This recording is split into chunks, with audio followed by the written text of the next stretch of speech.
Hello everyone. Today we are going to study the point respiratory quotient. This point is very important for your CET exam and NEET exam. So let's start. First we have to see what is respiratory quotient. Respiratory quotient is the ratio of volume of CO2 evolved to the volume of O2 consumed in respiration is called as the respiratory quotient. म्हणजेच काय तर रेस्पिरेशनच्या वेळी किती CO2 इव्हॉल्व्ड झाला, किती O2 consume झालेला आहे, यांच्यामध्ये असणारे जे गुणोत्तर आहे या गुणोत्तरालाच आपण काय म्हणणार आहे respiratory quotient. The ratio of volume of CO2 evolved to the volume of O2 consumed in respiration is called as respiratory quotient. This respiratory quotient is also called as respiratory ratio. म्हणजेच respiratory quotient आपण respiratory ratio असं सुद्धा म्हणू शकतो. Then this respiratory quotient is denoted by capital RQ. Here R stand for respiratory and Q stand for quotient. Then you have to see its equation. The equation of respiratory quotient is volume of CO2 evolved per volume of O2 consumed. म्हणजेच किती CO2 इव्हॉल्व्ड झाला, किती O2 कंझ्युम्ड झाला, यांच्यामध्ये असणारे जे गुणोत्तर आहे त्याच गुणोत्तराला आपण काय म्हणणार आहे respiratory quotient.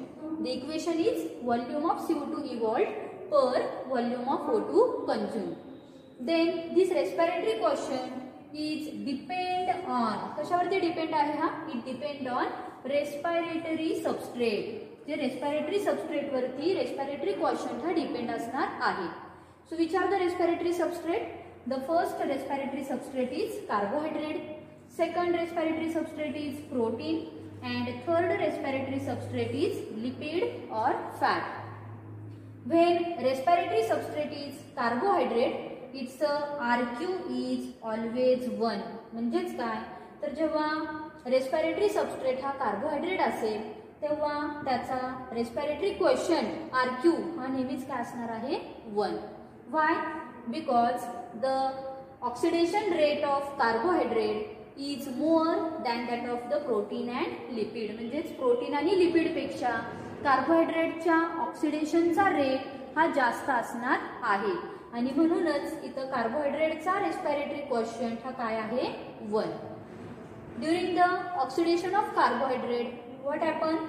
Here, amount of CO2 evolved is always equal to amount of O2 consumed. म्हणजेच कार्बोहायड्रेटच्या ऑक्सिडेशनच्या वेळी जेवढा O2 कंझ्युम केला जाईल तेवढा CO2 इव्हॉल्व्ड केला जाईल.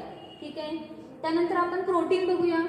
When respiratory substrate is protein, its RQ is 0.9. म्हणजेच काय तर जेव्हा रेस्पिरेटरी सबस्ट्रेट हा प्रोटीन असेल तेव्हा त्या प्रोटीनचा RQ म्हणजेच रेस्पिरेटरी क्वोशंट हा काय असणार आहे 0.9. Why? Because the oxidation rate of protein is less than that of the oxidation rate of carbohydrate. म्हणजेच कार्बोहायड्रेटच्या ऑक्सिडेशनचा जो रेट आहे हा मोर आहे.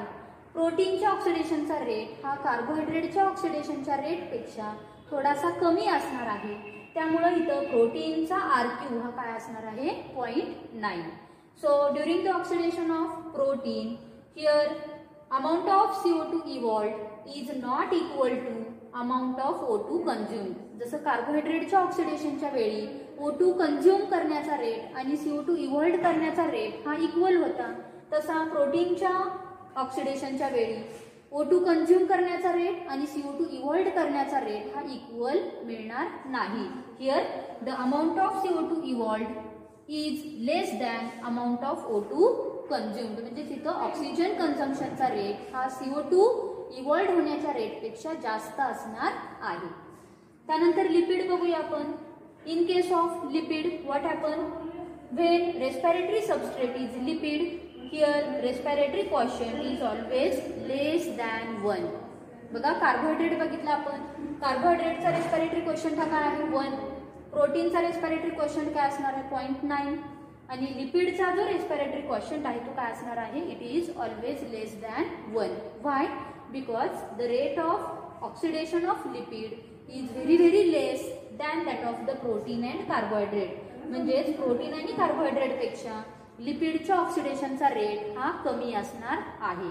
So during the oxidation of lipid और oxidation of fat, here amount of CO2 evolved is less than that of the amount of O2 consumed. म्हणजेच इथं सुद्धा O2 कन्झम्पशनचा rate हा जास्त असणार आहे आणि CO2 इव्हॉल्व्ड होण्याचा रेट हा कमी असणार आहे. म्हणजेच प्रोटीन आणि लिपिड ह्या दोन्हीही कंडिशनमध्ये CO2 इव्हॉल्व्ड होण्याचा रेट कमी असेल आणि O2 कन्झम्पशनचा रेट हा काय असणार आहे, जास्त. बघा कार्बोहायड्रेटचा RQ हा किती आहे 1, प्रोटीनचा RQ किती असणार आहे 0.9 आणि लिपिड किंवा फॅट ह्या दोघांचाही RQ किती असणार आहे less than 1. Okay, then we have to see it's a example. Here we take glucose as the example of carbohydrate. इथं आपण कार्बोहायड्रेटचे एक्झाम्पल ग्लुकोज घेतलेला आहे. We all know that chemical formula of glucose. Which is the chemical formula? C6H12 and O6. This C6H12 and O6 is called as the glucose. This glucose get oxidized with the help of 6 molecules of oxygen. म्हणजे इथं ग्लुकोजचं oxidation होईल. Glucose म्हणजेच काय आहे, carbohydrate. ह्या ग्लुकोजचं oxidation होणार आहे. कशाने होतंय? With the help of 6 molecules of oxygen. Then we have to obtain, आपल्याला काय मिळेल 6CO2 plus 6H2O plus energy. इथं आपल्याला 6CO2 मिळतील, 6H2O मिळतील आणि एनर्जी मिळणार आहे. त्यानंतर आपण RQ काढूया. What is the RQ? Formula काय आहे आपला, इक्वेशन काय आहे, RQ is equal to volume of CO2 evolved per volume of O2 consumed. इथं आपण लिहिलेलं आहे equation RQ is equal to CO2 evolved per O2 consumed. Equation बघा, इक्वेशन मध्ये किती CO2 इव्हॉल्व्ड झालेले आहे. Here 6 CO2 are evolved. How many O2 are consumed? Here 6 O2 are consumed. That's why 6 divide by 6 is equal to काय येणार आहे, is equal to 1. म्हणजेच काय, कार्बोहायड्रेटचा रेस्पिरेटरी क्वोशियंट RQ हा काय असणार आहे 1. इथं आपण कार्बोहायड्रेटचे एक्झाम्पल ग्लुकोज घेतले. ग्लुकोजचा रेस्पिरेटरी क्वोशियंट हा 1 आला आहे. इथं तुम्ही दुसरं एक्झाम्पल घेऊ शकता, फ्रुक्टोज घेऊ शकता किंवा कार्बोहायड्रेटचे जे 3 टाइप्स आहेत, मोनोसॅकराइड आहे, डायसॅकराइड आहे आणि पॉलिसॅकराइड आहे, त्यांचे जरी तुम्ही एक्झाम्पल्स घेतले तरी सुद्धा कार्बोहायड्रेटचा रेस्पिरेटरी क्वोशियंट हा नेहमीच काय असणार आहे, it is always 1. Okay, then we have to see what about the fat. फॅटच्या बाबतीत बघूया आपण. Here we take example tripalmitin. इथं आपण फॅटचे एक्झाम्पल घेतलेलं आहे ट्रायपॅल्मेटिन.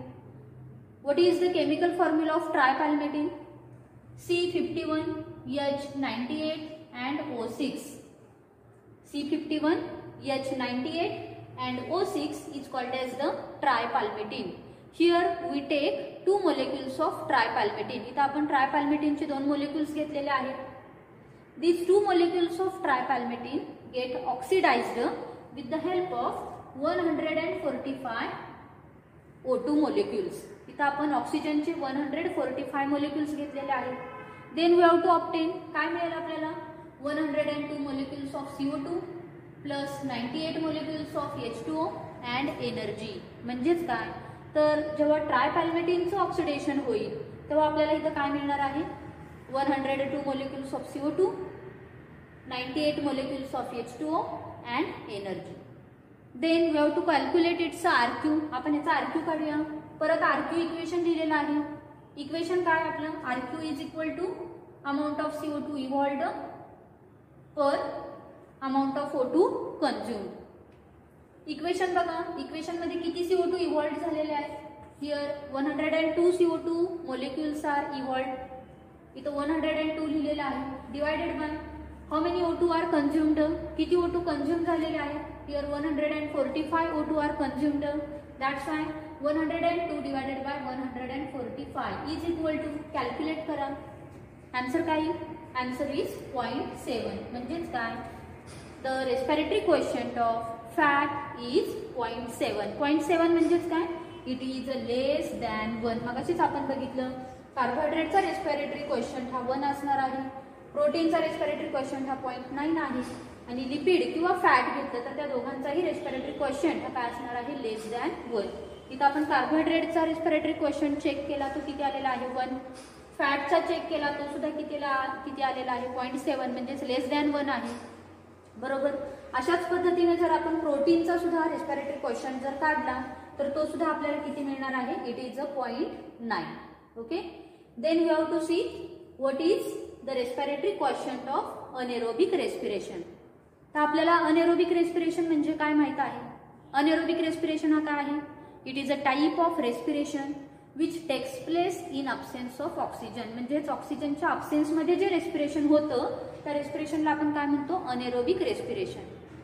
आता अनेरोबिक रेस्पिरेशनचा आरक्यू म्हणजेच रेस्पिरेटरी क्वेश्चन काय असेल, अनेरोबिक रेस्पिरेशन आहे, ऑक्सिजनच्या अब्सेन्समध्ये होते, म्हणजेच ऑक्सिजन इथं कंझ्युम केला जातोय का, नाही. Here oxygen is not consume, इथं ऑक्सिजन कंझ्युम केला जात नाही. But CO2 is evolved, oxygen घेतला जात नाहीये पण CO2 मात्र इव्हॉल्ड केला जातोय.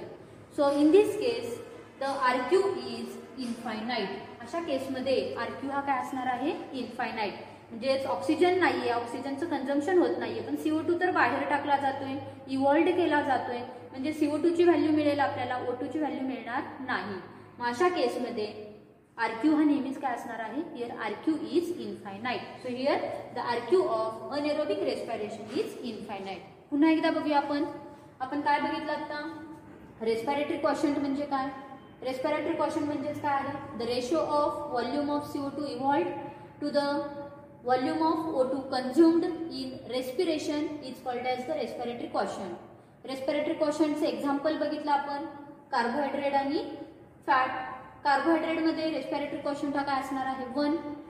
फॅटमध्ये रेस्पिरेटरी क्वोशंट हा काय असणार आहे 0.7, म्हणजेच लेस दॅन 1 आहे.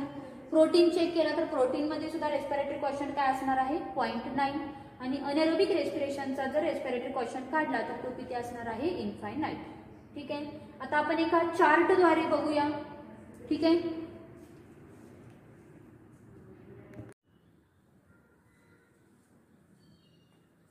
स्टुडंट्स, हा चार्ट इम्पॉर्टंट आहे. त्या चार्टवरती तुम्हाला बरेचसे क्वेश्चन्स विचारले जाऊ शकतात. ठीक आहे. बघा, when substrate is carbohydrate it's RQ value is always 1. जर सबस्ट्रेट हा कार्बोहायड्रेट असेल तर त्याची आरक्यू व्हॅल्यू ही नेहमी 1 असणार आहे. When substrate is protein it's RQ value is 0.9. मग अशीच आपण बघितलेलं आहे, प्रोटीन जर सबस्ट्रेट असेल तर त्याचा आरक्यू हा 0.9 असणार आहे.